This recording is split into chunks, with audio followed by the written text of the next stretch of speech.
काय अवघे धरून सुपंत, हे शरीर आहे नाशवंत पण कार्य राहते अनंत. नमस्कार मित्रांनो, मी नितीन शिंदे पुन्हा एकदा आपल्या यूट्यूब चॅनलवरती.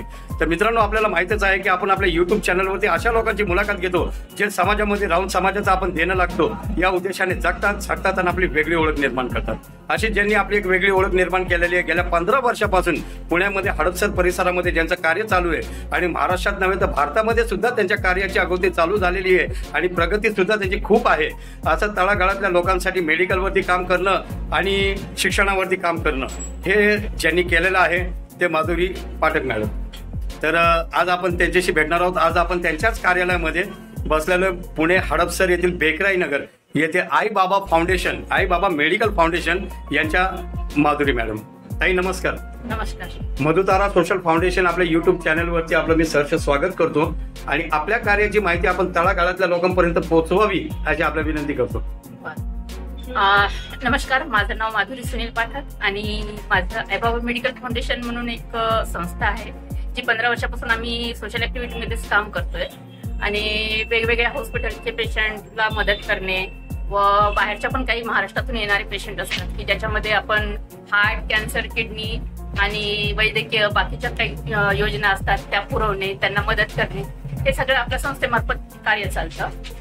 तर आमच्या संस्थेमार्फत आणखी पण एक कार्य आहे की जे शिशु विकास योजना म्हणून आहे, ज्यामध्ये मुलांना 5 ते 16 वर्षापर्यंतच्या मुलांसाठी आम्ही शिष्यवृत्तीचा प्रोग्राम रन करतो आहे. त्याच्यामध्ये मुलांना ऍक्सिडेंटल इन्शुरन्स, 25,000चा मेडिक्लेम, त्याच्यानंतर 12वी नंतर हायर एज्युकेशनसाठी आम्ही 5 लाखाचा शिष्यवृत्ती पण देतोय आणि मुलींसाठी खास म्हणजे विशेष शिष्यवृत्ती आहे. त्याच्यामध्ये 6वी, 8वी आणि 10वीला 3,000, 5,000 आणि 7,000 अशी शिष्यवृत्ती पण आम्ही मुलींना जाहीर केलेली आहे. 12वी नंतर जर का मुलींना शिकायचं नसेल तर त्याच्यामध्ये मुलींना 2 लाखापर्यंतचा आम्ही बिझनेस फंड म्हणून पण मुलींना दिलेला आहे. तर अशा या योजना आम्ही आमच्या संस्थेमार्फत राबवतो आणि लोकांपर्यंत पोहोचवण्याचा पण प्रयत्न करतो, जेणेकरून लोकांना या सगळ्या योजनांचा फायदा मिळावा आणि लोकांच्या काही गरजा असतील त्या आम्हाला पूर्ण करता याव्या, हीच आमच्या संस्थेचे उद्देश आहे आणि यासाठीच आम्ही 24 तास काम करतो. बाकीच्या हॉस्पिटलचे पण आमच्याकडे भरपूर पेशंट असतात, त्यांनाही आम्ही तेवढीच मदत करतो. आमच्याकडे कुठल्याही म्हणजे याचा भेदभाव केला जात नाही, सगळ्यांना सारखाच म्हणजे दर्जा मिळतो आणि या संस्थेमार्फत आम्ही हे सगळं कार्य करत असतो. बघितलं मित्रांनो, तर असं असतं की ज्यावेळेस समाजकार्य करत असताना आपण समाजासाठी झटत असतो त्यावेळेस जात पात रक्त हे सगळं फार लांब लावून जातं आणि काम खूप पुढे निघून जातं. तर असं सर्व तळागाळातल्या लोकांसाठी मॅडमचं कार्य आहे. तर ताई मला एक सांगा की आपली संस्था किती वर्षापासून काम करते? तसं मी गेल्या 15 वर्षापासून सगळ्या सोशल ऍक्टिव्हिटीमध्ये काम करते. संस्था अगोदर आपली आई बाबा मेडिकल प्रतिष्ठान म्हणून होतं आणि आपण आता 3 वर्ष झाले आई बाबा मेडिकल फाउंडेशन हे दिल्लीवरून रजिस्ट्रेशन केलेलं आहे. कारण सेंटरचे जे प्रोजेक्ट आहेत ते चांगले असतात, जेणेकरून लोकांना पण त्याचा फायदा होतो, म्हणून आम्ही ही संस्था गेल्या 3 वर्षापासून चालवतो आहे. तर ही पण जवळपास सगळे प्रोजेक्ट सारखेच असतात, फक्त काही बेनिफिट असतात जे लोकांना जास्त प्रमाणात आपल्याला सेंटरमधून घेता येतात. तर खूप छान असं तुमचं कार्य आहे. तर ते आपल्या योजनेच्या माध्यमातून, मेडिकलच्या माध्यमातून अनेक संस्थांची जी मदत मिळवून देता तुम्ही, तर त्याच्याबद्दल काहीतरी सांगा.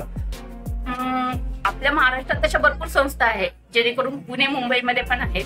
तर काही म्हणजे सिद्धिविनायक आहे, शिर्डी संस्थान आहे आणि भरपूर अशा जवळपास 250-300 संस्था आहेत, ज्याच्यापैकी काही कुठल्या आजारासाठी, वेगवेगळ्या आजारासाठी ते लोक मदत करतात. कोणी छोट्या मुलांसाठी करतात, तर कोणी मोठ्या माणसांसाठी करतात, तर कोणी सिनियर सिटीजनसाठी करतात, तर कोणी हार्टसाठी करतात, कॅन्सरसाठी. प्रत्येक संस्थेचं हे कार्य त्यांच्या मर्यादित याच्यासाठी असतं. तर त्याच्यामुळे आपण जे पेशंट ज्या आजाराचे असतील त्यांच्याकडे त्यांचे पेपर पाठवतो आणि त्यांच्याकडनं मदत घेतो. अच्छा, संस्थेचं नाव आई बाबा मेडिकल फाउंडेशन. हा, मग हेच नाव का? माझ्या मिस्टरांचं आवडतं नाव आहे. तसं तर आई बाबा म्हणजे पूजनीयच आहे, त्याच्यामुळे आम्ही हे नाव एका ह्याच्यामध्ये आम्ही ते विचार केला होता, त्याच्यामुळे आम्ही तेच नाव ठेवलं. तर असं हे जे काम आहे आणि ते म्हणतात ना की कुणालाही जर नवऱ्याला बायकोची साथ मिळाली तर नक्कीच काम पुढे नेतं आणि बायकोला पण नवऱ्याची साथ मिळाली तर नक्कीच काम पुढे नेतं.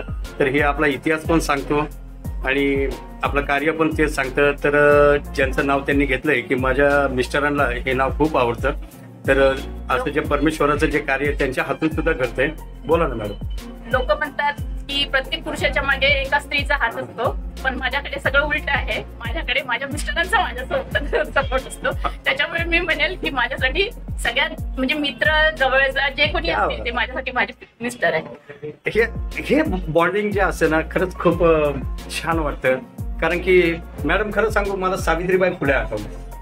कारण की सावित्रीबाई फुले यांना महात्मा फुलेंनी त्यांना सगळा पाठिंबा त्यांनी दिला आणि त्यांनी समाजकार्य आज एवढं मोठे की जोपर्यंत ही दुनिया आहे त्यांचं नाव असणार आहे. तर असं तुम्हाला पण त्यांचं जी साथ मिळतीये तुम्हाला असं वाटतं ना भाग्यवान आहात तुम्ही की त्यांची साथ तुम्हाला मिळते. बरोबर आहे ना.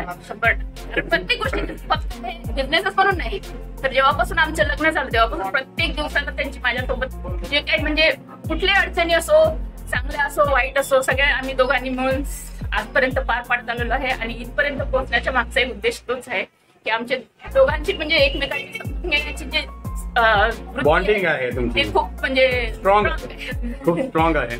आणि अशी स्ट्रॉंग राहावी ही परमेश्वर चरणी स्वामी चरणी प्रार्थना आहे. आणि तुमच्या हातून असंच सत्कार्य हे घडत राहावं, तळागाळातल्या लोकांना त्याचा फायदा होत राहावं आणि त्यांचं आरोग्य हे चांगलं राहावं. आणि त्यांना म्हणतात ना की एक वेळेस ज्या वेळेस पैसा नसतो माणसाला असं वाटतं की जमीन फाटावून आम्ही त्याच्यामध्ये घुसून जावं, आत्महत्या करावं, काय करावं. पण त्यावेळेस एक आवाज येतो आई बाबा सोशल फाउंडेशन जे मेडिकलवरती काम करतंय आणि त्या माध्यमातून आज हे तुम्ही करताय ते जीवाला जीव देण्याचं काम आहे.